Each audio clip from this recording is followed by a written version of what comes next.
Welcome everybody to the Degens IDP Blitz. My name is Matt Monty. Today I am joined by a friend, a smart fantasy mind, Joe Frick from the forum. Joe, how are you, my man? Thank you for stopping Yo, by. absolutely, man. Good to see you. Good to be here. First time on this show, but I love the player profiler crew. So excited to get rolling here. Talk a little bit of defense today. So Heck make a good yeah, man. switch up for me. It'll be Throwing some fun. curveball. Oh yeah. We're gonna start a little bit negative. We try to make it this like happy sandwich, but you gotta start with some negative in here. And I don't like to, but we're going to. The biggest negative of the week has to be Roquan Smith. Roquan Smith, devastating blow to both the Ravens defense, which already looked depleted, and IDP rosters around the league. Smith currently has 34 tackles. He's well on his way to having another continued reign as the top IDP linebacker, but we know how the NFL works. So far, we're seeing Trenton Simpson. He had 5 tackles in limited action, so I think he's the next man up, him and Teddy Buchanan. But Joe, what do we do? The world is on fire. Is Simpson worth the pickup here? Should I just sell the farm? Is the league over? What are you doing when situations like this happen to you in fantasy? It really depends on position for me. In a situation like Roquan Smith, middle linebacker, those are always valuable in an IDP format. I feel like a backup edge rusher, cornerback less so because being targeted can be a good thing, but especially someone who's going to be in the middle of the field, seeing a lot of snaps. I will go after those kind of people. Obviously, it won't be to the caliber of Roquan Smith, but just being able to rack up those tackles, be a difference maker in fantasy more than real life. I do think that there's legs to it. It'll be interesting to see, especially with Baltimore. We've seen in the past their willingness to move Kyle Hamilton around in formations when they've been banged up. He seems to be one of the only pieces that's left on the defense. So could they move him down into the box? We'll see. But yeah, I think that you have to be willing to take a look in this particular situation just because of the position that he's going to play. Absolutely. And I love the point you made about Kyle Hamilton utilizing players like him to kind of cover up these warts. The injuries they're having back there are insane. Marlon Humphrey's also down. I think they said they lost 5 people in the game this Yeah, past week. it's nuts. Players like Kyle Hamilton are going to stand out whatever part of the field he's on because, quite frankly, he's the best player on the defense right now. So Right. it's at least the healthiest. But seeing players like him utilized to try to fill that role is also a reason why I tend to not just dive into the backup has to get the snaps and has to get the tackles. Because you're right. Right. They're not just going to be like, hey, we're the same defense without Roquan Smith. No, you're not. And they're smart Yeah. enough to know that. And I think that they could scheme a bit differently to try to cover this up. So I think that's really, really good analysis. So Roquan's gone for a bit. Hopefully he gets back sooner than later, but we'll see. Who do you think who's the linebacker one now? Who are you targeting over the next 4 to 8 weeks as the guy that's going to take the reins now that Roquan's down? Yeah. You know what? I mean, I feel like Fred Warner is always in the conversation, but I feel like he's kind of seeing like kind of a change of the guard a bit. Mhm. Um, I've really enjoyed Jordan Brooks. I don't think people necessarily consider him to be a top guy, but just the way that Okay. he is consistently getting tackles, the way that Miami is really in these like shootout of games. I mean, he's racking up points like crazy. If I had to pick one guy though, um, yeah, I mean, hard to go against Zach Bond still with Philly. I mean, they're giving Yeah, up a little bit more on it the really is. ground. That's more of a kind of a different look on defense for them than what we've seen in previous years. But I think Mhm. he still has to be number one. But yeah, I think people are sleeping on Jordan Brooks a little bit. He's kind of like my I sleeper agree. cell guy that I have on a team, and I've been really enjoying the production that I've been getting from him.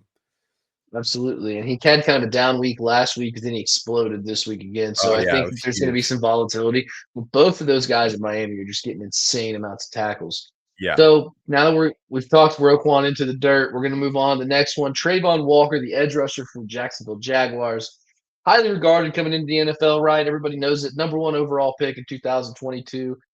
So rookie season, I think we can agree. I don't think it Yep. was like a world beater where everybody was, oh my God, he's a bust. But I also don't think he was what you expect from a number one pick.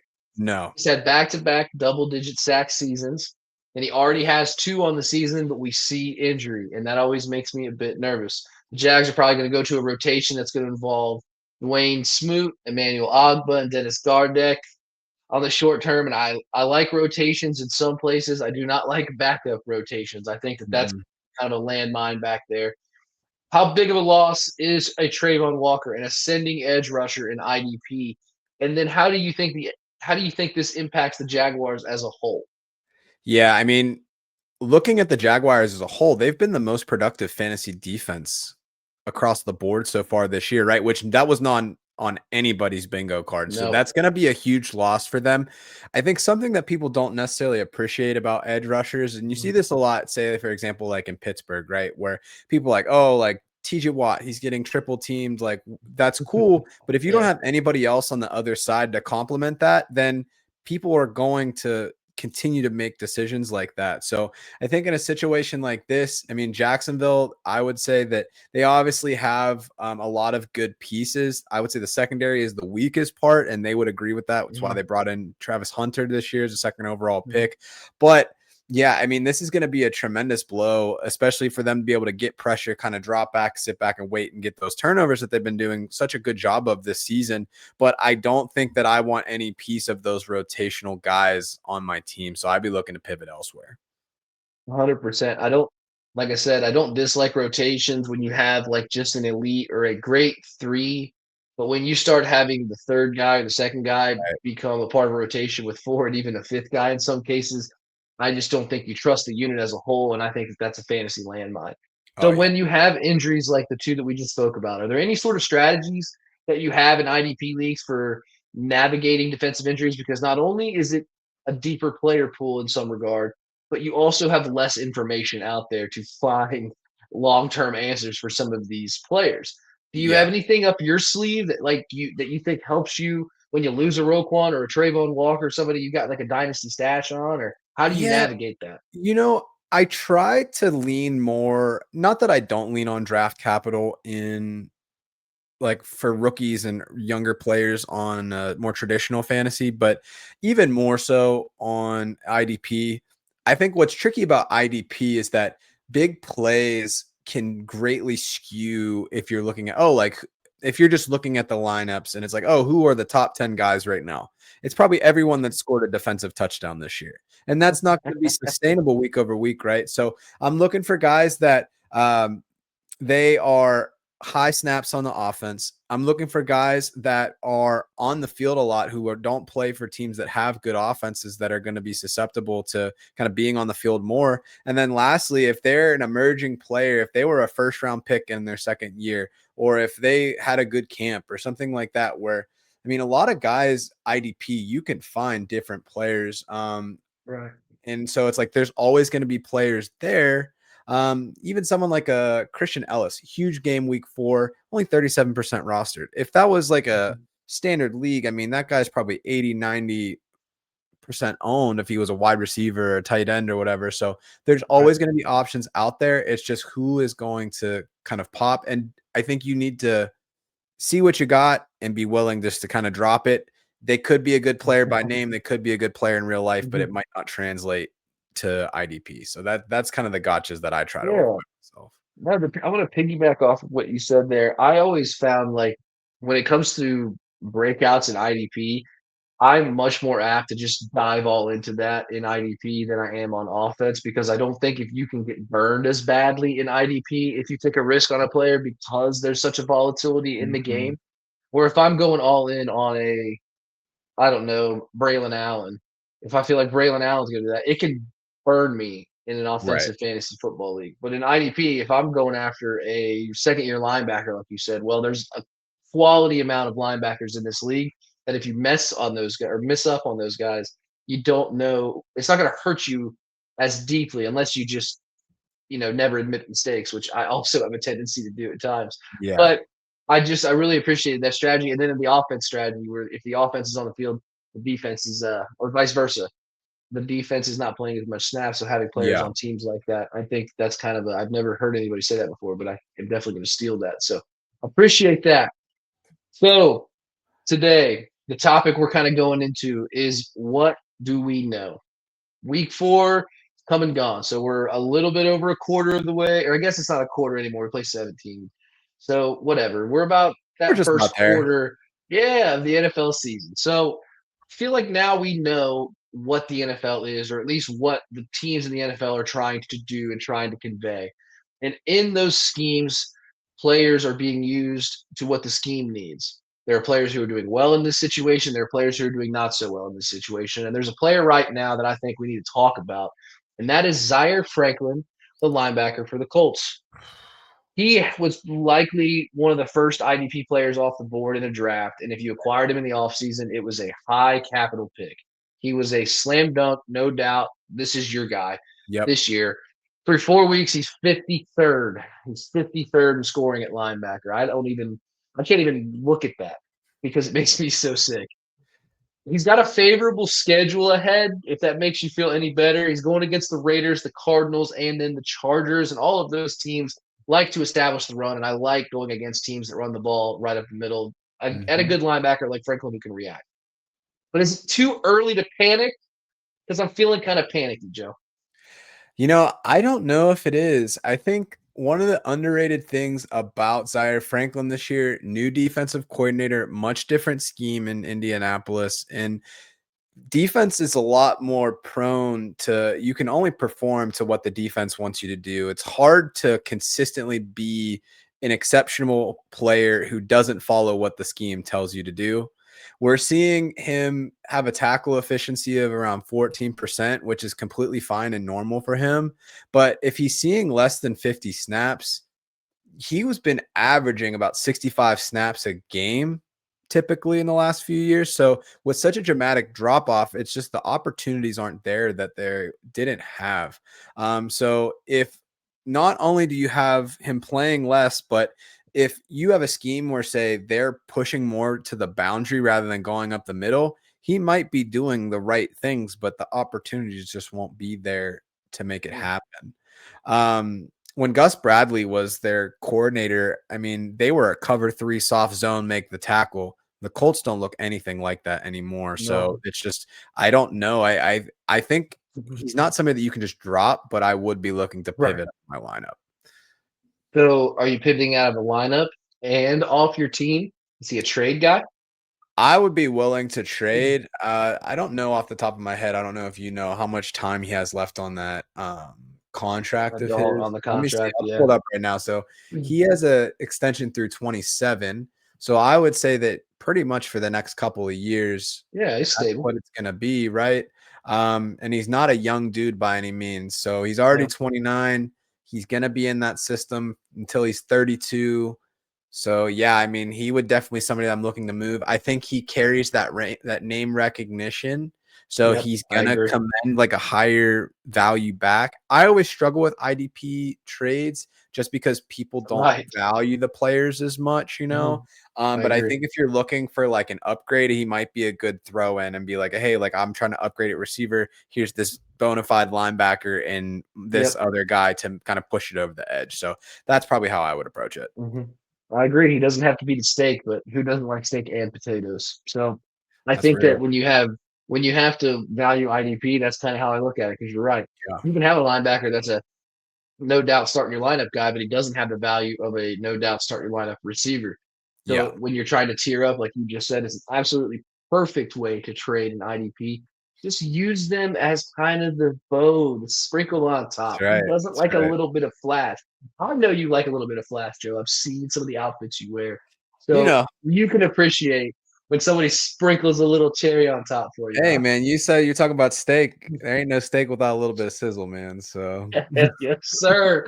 All right. So when you're looking at players like Franklin and you're trying to decide what's going on, where do I value this player?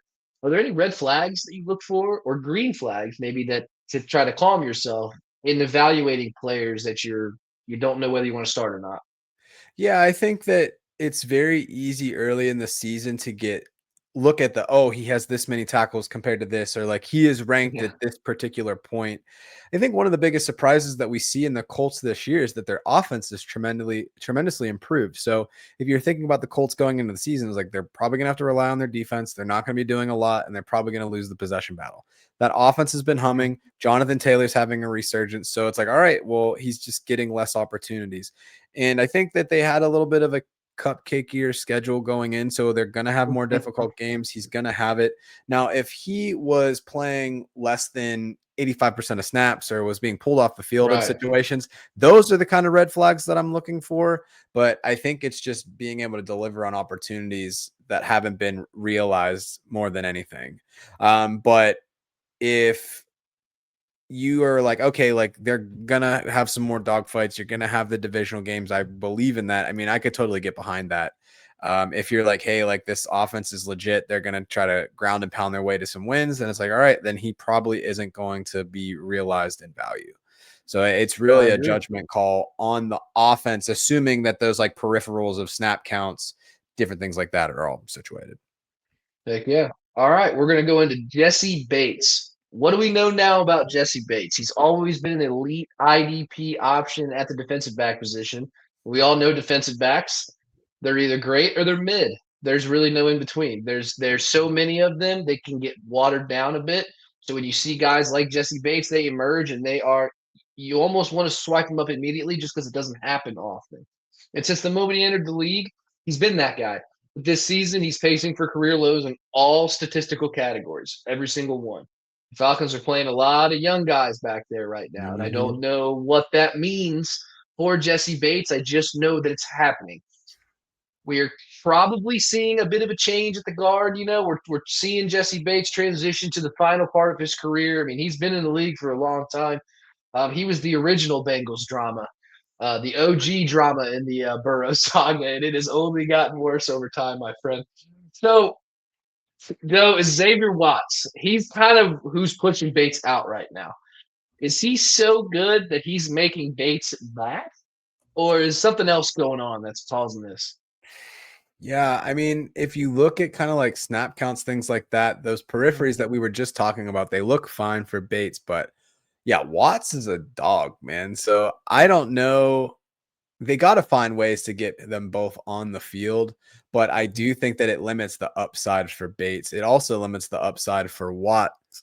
But I think Watts is more of a hold for me for the future. Bates, I Yep. do have a little bit of concern about, but I think that the opportunities will come if we're talking between like Franklin and uh kind of like his situation versus Jetsy Bates. I feel a lot more Mhm. comfortable about the Bates situation.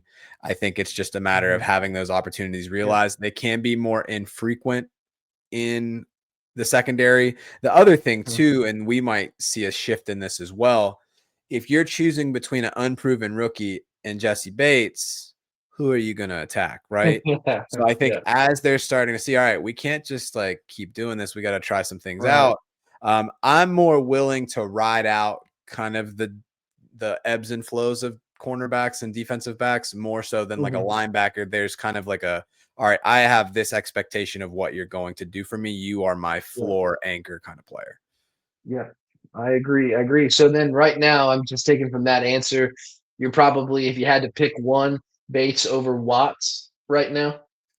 Yeah, I think so. I'm not ready. Maybe I'm just old school, but I do think that Bates still has some life in him yet. I think that Watts, obviously, if it was more of like a dynasty or a keeper situation, that would kind of change things for me. Right. But exclusively for 2025, yeah, I'm still gonna roll with Bates for now. I agree. I think Bates is showing age like a elderly player does, but we can't just expect that miracle pace that he had for all those years to just not eventually Sure. start falling off. I don't think it's going to be this precipitous of a drop off. I'm with you. I think we'll start to see as the league year goes on how the Falcons will want to use their defense, and those rookies will get better, which will open up more opportunities, like you said. So Yeah, it's not going to be one of those never-ending problems. But I do think that right now he's got to ride some pine. There's no way for I can trust sure. him right now. It's been 4 weeks. I love you, Jesse. but I can't do it anymore. I got to see it before I believe it now. Yeah, a really good Another comp for player. him, actually, before you shift over real quick, would be like Minkah Fitzpatrick. He was very much known for Yes. ball hawking skills. He was kind of one Mhm. step ahead of the play. He lost some of that juice, so he just wasn't able to make the plays anymore, but then his tackling picked up as a result. So Yeah. you might not get the interception, you might not get the touchdown, but you could see more other factors. So I feel like not maybe in the style of play, but the explosive plays that they had, they're very similar in that regard. And you can see that Minka from time to time, even last night or on Monday night, still Mhm. able to kind of have that kind of an impact. So Yeah, little ex-Pittsburgh Steelers love for the Pittsburgh junkie here. I yeah, see, dude. Hey, you guys look a lot better than people gave it credit for. So you know what? You guys should be happy. Aaron Rodgers is the king of Pittsburgh right now, and that is pretty cool to see, I guess. yeah, we'll take it. Hey, we're going to talk about another player that I've never really been able to I could never start in the right week, and that's Brian Burns, edge rusher for the New York Giants. I've kind of been a hater. I understand that I've been a hater. I can live with being a hater, but here's the why. He's got a huge name. He's got a name that you feel as though the production will always be there because he's given us these huge weeks. He can pop off and have double digit sacks in a season at any given time. The problem I have with a player like Brian Burns is that I don't get the consistency, and there are times when his inconsistency can cost me a matchup. If you have a matchup that's within 4 or 5 points, and I see a Brian Burns with a 2 or a 1, or one of those freak weeks that he gets 0 or something, I can't live with that. And he's giving me that too often. But I'm not going to sit here and act like I'm not seeing what's going on right now. He's he's got back-to-back matchups against really, really juicy competition with the Saints and then a Philly offensive line that might be a little bit overrated. I know it's hard to say that about Philly. Joe, Brian Burns, what are your thoughts on him? Am I overreacting? Is his name not as big as I'm making it out to be? Is it less than, or is it greater than? Am I truly a hater? I think you're a bit of a hater, but I think it's within reason. I think when you are heavily reliant on players that I'll take it. are mostly sack dependent, you do leave yourself vulnerable to kind of like the goose egg performance that you talked about. If we're thinking about consistency with sacks, he's one of 2 players since 2019 to record at least 7.5 sacks every season since 2019, right? So he does have that I like consistency to that. perform, but if you don't get that performance, then you could be in a really tough spot in IDP. So it's kind of like a boom bust kind of like flex thing, you know.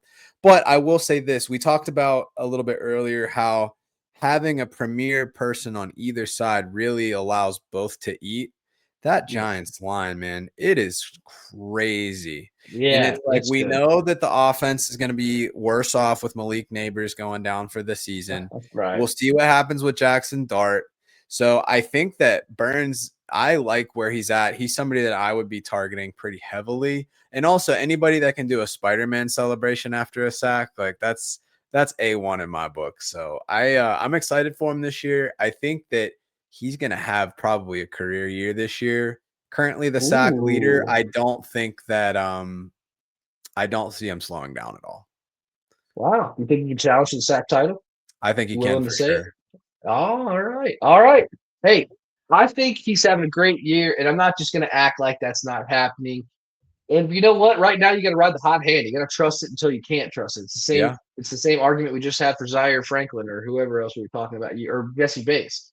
I got to see it because it's. I know it can happen, and that's the exact inverse there for that player, Brian Burns. You just know until it's not going to happen. I got to ride this. So well, before we move on to the waiver wire, which is everybody's favorite part of any podcast, just ask them about it. We're going to hear our friends at Fast Draft. Pour one out for an incredible best ball season. It was a breakout 2025 for Fast Draft, but now the NFL action has started. That means it's DFS season. That's right. You might think, oh, wow, DFS, I can't win DFS. Oh, but you can on Fast Draft. You just pick any 6 guys and you put them in a handful of booster spots. There's no salary rubric you have to follow. You're not going up against thousands of killer bots in these tournaments. Oh, no. These are regular people grabbing their 6 favorite plays of the week, and that's all you have to do. and we post the ownership so that you can choose how much chalk you want. There is no drafting. It's called the Quick Six Super Slam. The Quick Six Super Slam is the signature DFS contest at Fast Draft. It is changing DFS. We are making DFS great again. So go to fastdraft.app and use your host promo code for a $50 deposit match, and let's go start drafting faster.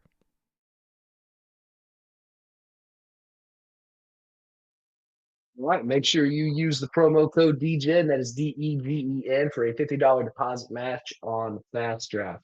All right, Joe, I'm dying to hear your players. I need 2 waiver wire pickups. I'm in a spot. Who do I got?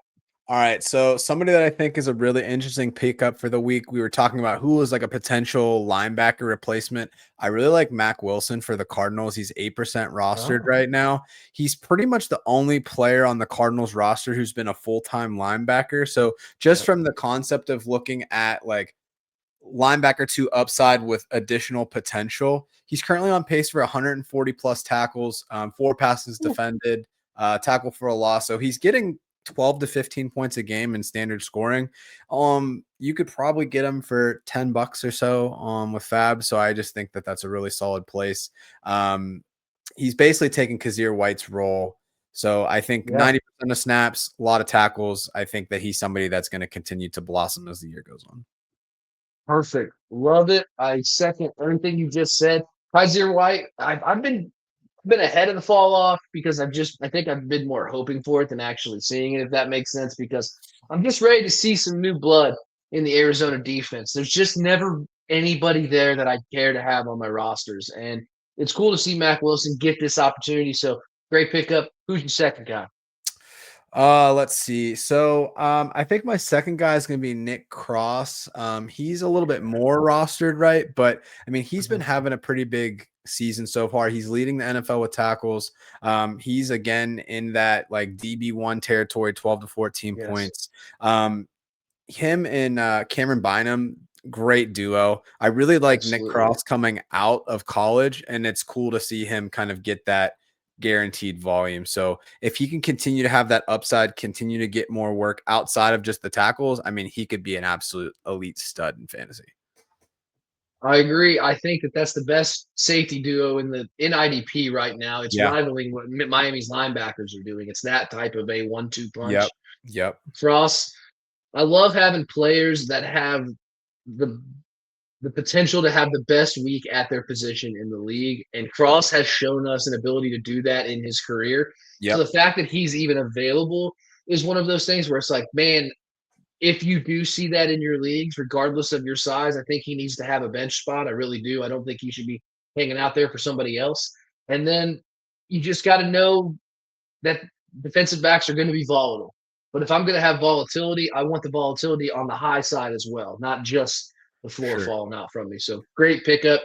Before you go, tell me where I can find your stuff. Where can I find the great Joe Frick? Oh man, we're all over the place, right? So you can find me on my personal Twitter account, JOEFRK. I pretty much am on all social media platforms that was invented by the time that millennials got into the internet. So I don't do TikTok or any of that other weird stuff. But yeah, you can find me on X. You can find me on Reddit under the username Joey Hustle. I also manage the social media for the Fantasy Sports Advice Network. So I do a lot of video content for them, written content for them, bunch of different things. So FSAN.com. And yeah, otherwise I'm just slanging memes on Sunday and just having a good time enjoying ball. So yeah. You slang some good memes, brother. You slang some good memes. You are a fun follow. And anybody that just heard him say all the stuff, go give it some love. He's good at what he does, and he's not too hard on the eyes either. Come on, let's face it. Joe, thank you so much. We've been talking about doing this for a while, so I really appreciate you coming on the show. I had a blast. We talked a lot of strategy in this show, and I haven't had the opportunity to really do that yet, so it was really, really fun, really engaging. Thank you so much for all the wisdom. And everybody, thank you for watching the Degens IDP Blitz. I'm Matt Monty. Thank you, and we will see you next week.